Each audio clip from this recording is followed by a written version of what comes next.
Bismillahirrahmanirrahim. Assalamualaikum warahmatullahi wabarakatuh.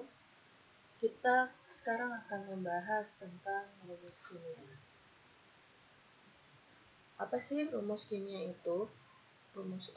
Untuk membedakan antara unsur yang satu dengan yang lainnya, maka setiap unsur itu memiliki lambang yang berbeda-beda. Nah, lambang atau penulisan unsur ini nantinya akan mengikuti aturan penulisan lambang unsur menurut Berzelius.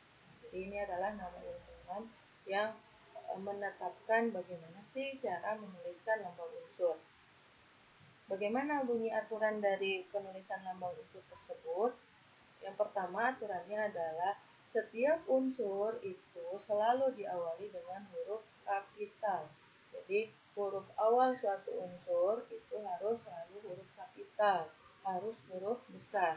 Nah, jadi jika ada unsur yang lambang unsurnya itu merupakan satu huruf, maka lambang unsurnya itu harus merupakan huruf kapital. Contoh, karbon. Karbon memiliki lambang unsur C. Nah, penulisan unsurnya harus menggunakan huruf kapital, jadi C itu adalah C besar. Kemudian lambang unsur oksigen itu adalah O. Nah, O-nya huruf O besar. Kemudian boron itu B.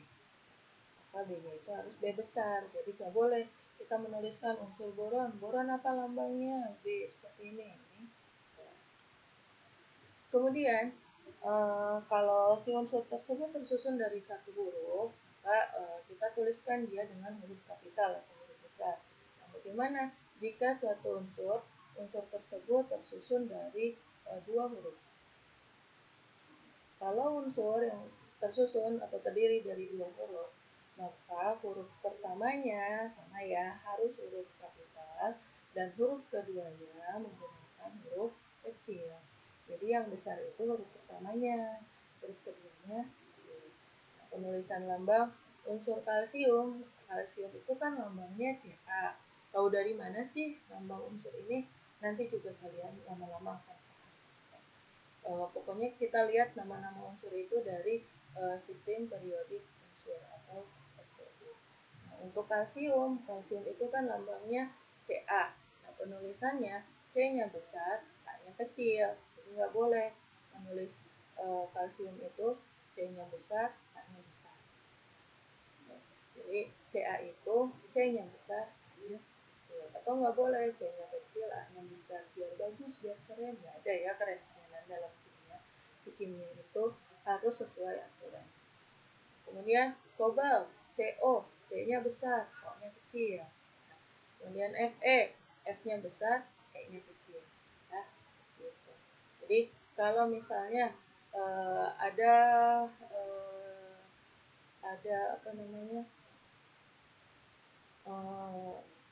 ada penulisan rumus kimia, misalnya nanti kalian menemukan CO. CO ini berarti ada satu unsur atau dua unsur. Nah, ini ada dua unsur. CO di sini bukan kobalt tapi karbon dan oksigen. Jadi kalau dalam rumus kimia penulisan unsurnya besar dan huruf besar, maka dia bukan satu unsur, tetapi ada dua unsur. Berbeda dengan kobalt. Kalau kobalt C-nya besar, O-nya kecil. Nah, kemudian lambang unsur itu penamaannya berasal dari bahasa Latin atau berdasarkan nama ilmuwan penemu dari unsur tersebut. Jadi dalam penulisan lambang unsur itu nama-nama unsurnya biasanya sudah ditentukan dari bahasa Latin atau berdasarkan nama ilmuwan penemu unsur tersebut. Nah, sampai dengan saat ini seperti kita ketahui sebelumnya sudah ada 115 unsur. Nah, mungkin kalian nanti bisa update lagi ya apakah sudah bertambah atau belum unsur yang ditemukan ini. Nah, dari 115 unsur ini 92 diantaranya merupakan unsur alami. Sisanya ini merupakan unsur buatan. Jadi dari 115, 92 alami, sisanya buatan. Nah, barangkali mungkin nanti kalian akan menemukan, siapa tahu salah satu unsur saja akan menjadi penemu unsur dengan nomor urut ke 116. Untuk unsur-unsur, misalnya nanti ada nih di kelas ini, atau kalian salah satunya yang menemukan unsur yang baru, maka dikasih namanya, kita berikan nama berdasarkan aturan IUP.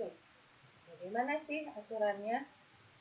Untuk nama unsur, pemberian namanya kita sesuaikan dengan nomor atom unsurnya. Jadi 116 di sini ini menunjukkan sebagai nomor atomnya. Nah, jadi angka-angka yang ada, setiap unsur itu punya angka. Nah, angka yang dia miliki itu salah satunya adalah nomor atom. Nah, bagaimana penamaannya? Kita sesuaikan dengan nomor atomnya. Kalau dia nomornya 1, maka Un, 2 Bi, 3 Tri, 4 Quad, 5 Pen, Hex, Sep, Oct, N, dan Min. Nah, ini harus dihafalkan. 1 Un, 2 Bi, 3 Tri, 4 Quad, 5 Pen, 6 Hex, 7 Sep, 8 Oct, 9 N, 0 Nil. Nah, ini harus dihafalkan. Nah, jadi penamaannya kita berikan nama sesuai dengan nomor urutnya atau nomor dari si atom tersebut. Nah, kemudian nanti di akhir katanya, di akhir namanya kita beri akhiran IU. Contoh unsur dengan nomor atom 102. 102 itu berarti ada nomornya itu 1, 0, dan 2. Untuk unsur dengan angka atau nomor 1 itu kita beri nama Un. Kita tulis Un. 0 itu Nil. Maka kita tulis Nil. 2 itu Bi. Maka kita tulis Bi. Kemudian jangan lupa diberi akhiran Ium. Sehingga kalau kita gabung namanya Un, Nil, Bium. Ya. Jadi unilbium itu merupakan unsur untuk nomor atom 102. Lambang unsurnya bagaimana? Tadi seperti aturan Berzelius, lambang unsurnya itu berdasarkan awalan dari nama tiap angka. Berarti unsur ini terdiri dari 3 huruf. Nah, namanya apa? Awalannya itu untuk angka 1 U. Nah, ini salah ya. Kemudian angka 0 N, kemudian angka 2 B. Jadi atom dengan nomor urut 102 ini memiliki nama UNB atau unilbium. Oke, contoh yang lainnya. Misal ini atom yang mempunyai nomor atom 116. Berarti namanya 1 itu Un, kemudian 1 lagi Un, 6 itu Hex. Berarti namanya itu adalah Unun, Hex. Jangan lupa diberi akhiran ium, Unun Hexium. Nah, lambang unsurnya apa? Berarti U, H. UH ini adalah Unun Hexium, atom atau unsur yang memiliki nomor atom 116. Seperti itu. Nanti untuk memahami lebih lanjut, silahkan nanti kalian kerjakan soal-soal latihan yang nanti akan saya berikan. Selanjutnya, kita sudah mempelajari bagaimana penulisan lambang unsur. Sekarang kita mulai mempelajari tentang penulisan rumus kimia. Rumus kimia itu apa sih? Rumus kimia itu merupakan rumus yang menentukan jenis unsur, kemudian dan jumlah unsur.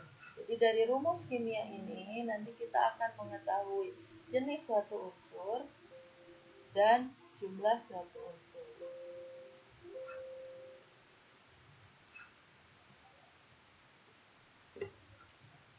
Bagaimana sih penulisan rumus kimia itu?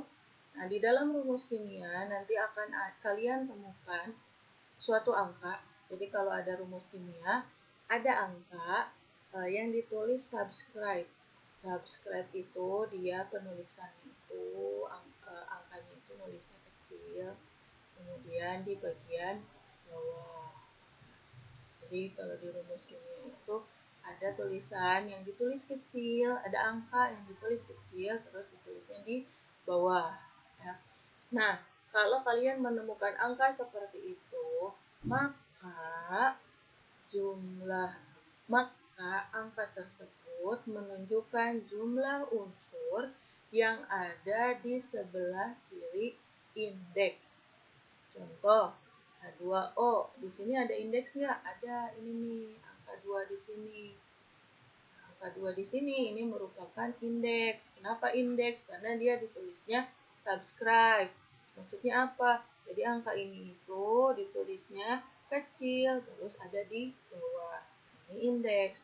Indeks ini, angka 2 ini punya siapa? Punya unsur yang ada di sebelah kirinya. Apa sih unsur yang ada di sebelah kirinya? Adalah unsur hidrogen. Nah, jadi, angka 2 ini adalah indeksnya si hidrogen, menunjukkan jumlah H dalam senyawa H2O itu sebanyak 2 buah. Nah, kemudian kalau O ada indeksnya enggak? Enggak ada. Kalau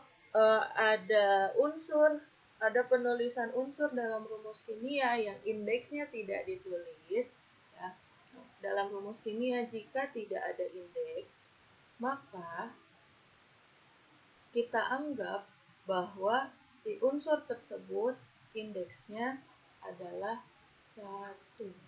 Jadi kalau nggak ada indeksnya berarti unsur tersebut indeksnya 1, unsur tersebut jumlahnya ada 1.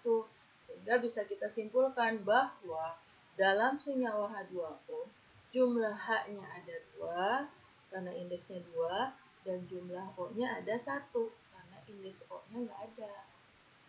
Oke, contoh kedua kita punya rumus kimia NaNO3. Nah, NaNO3 ini terdiri dari berapa jenis unsur?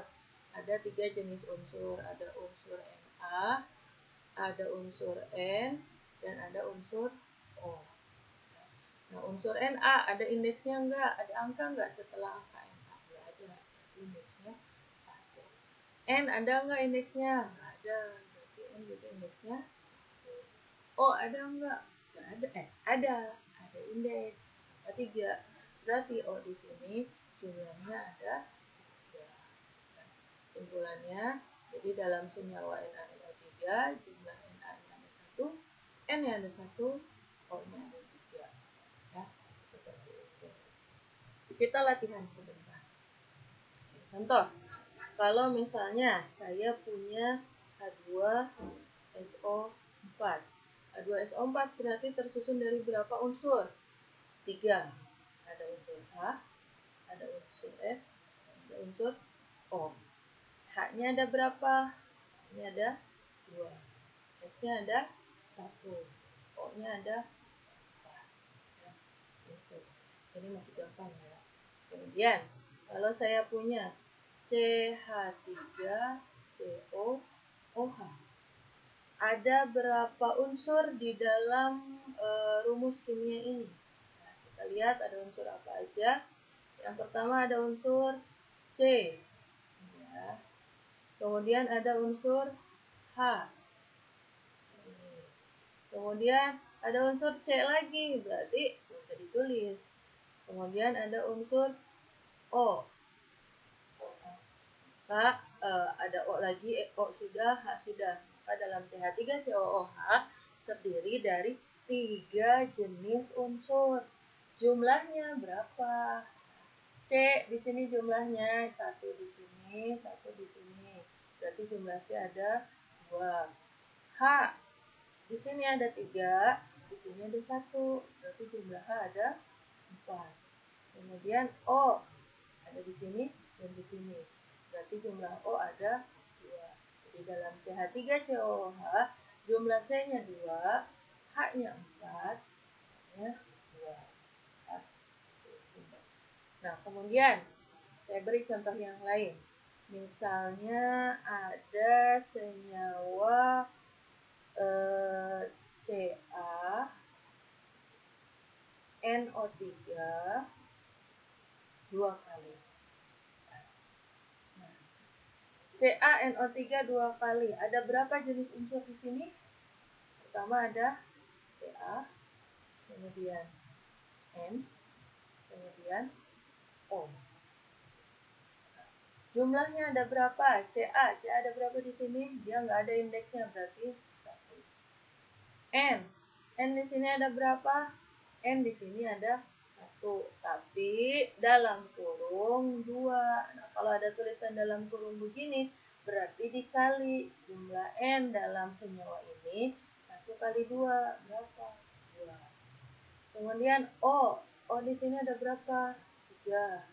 Nah, dalam kurung 2, berarti 3 kali 2. Berarti total ada 6. Ya, seperti itu. Jadi kalau ada dalam kurungnya, berarti dikalikan. Ya. Contoh yang terakhir, misal saya punya Fe2 SO4 3 kali. Berarti ada Fe, ada S, ada O. Fe-nya berapa? 2. S-nya berapa? 1 kali 3, berarti 3. O-nya ada berapa? 4 kali 3, berarti 12. Ya, seperti itu penulisan lambang unsur, penulisan rumus kimia, dan cara menentukan jumlah unsur, jenis unsur dan jumlah unsur dalam rumus kimia. Baik, jika ada pertanyaan, silakan kalian sampaikan di dalam kolom komentar. Terima kasih atas perhatiannya. Assalamualaikum warahmatullahi wabarakatuh.